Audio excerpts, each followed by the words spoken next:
Imagine a hotel with an infinite number of rooms, numbered 1, 2, 3, and so on, extending forever. This is the legendary Hilbert Hotel, and you're the manager. At first glance, everything seems manageable. All the rooms are full, but there's always room for more. But what if a new guest arrives, and the hotel is already at capacity?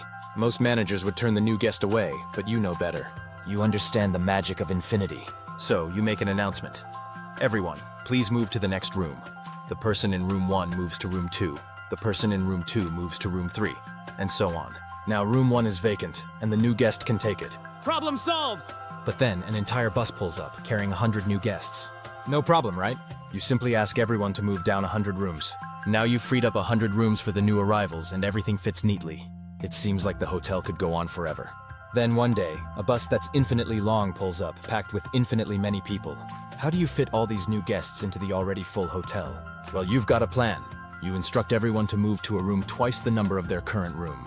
The person in room 1 moves to room 2. The one in room 2 goes to room 4.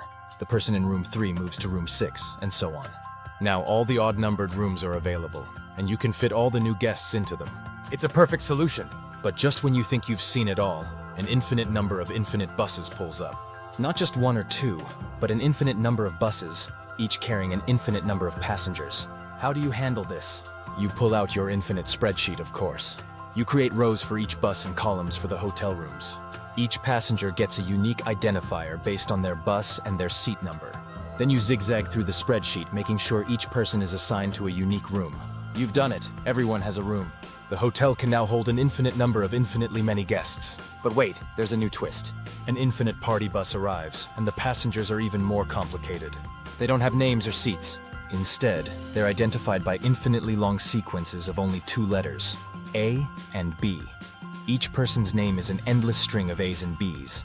One person might be named A, B, B, A, and another might be A, B, A, B, A, B, A, B. At first, you think there's no way you can fit them in, but you try to make it work. You pull out your infinite spreadsheet once more, but soon you realize something strange. Even if you list every possible sequence of A's and B's, there's always a name that hasn't been assigned. Here's why. Start with the first letter of the first name in the list and flip it. If it's an A, change it to a B. If it's a B, change it to an A. Then take the second letter of the second name and do the same, and continue for each name in the list. The name you end up with will differ from every name on the list, at least in one position.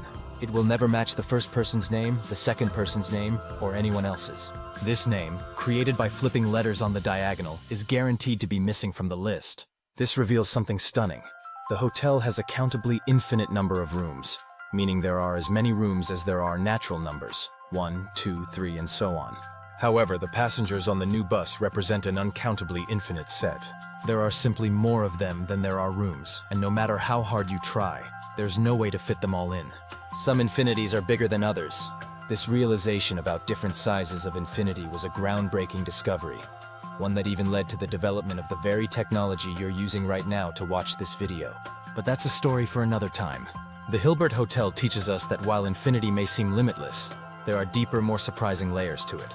And as we explore these mysteries, we unlock new insights about mathematics, technology, and the nature of existence itself.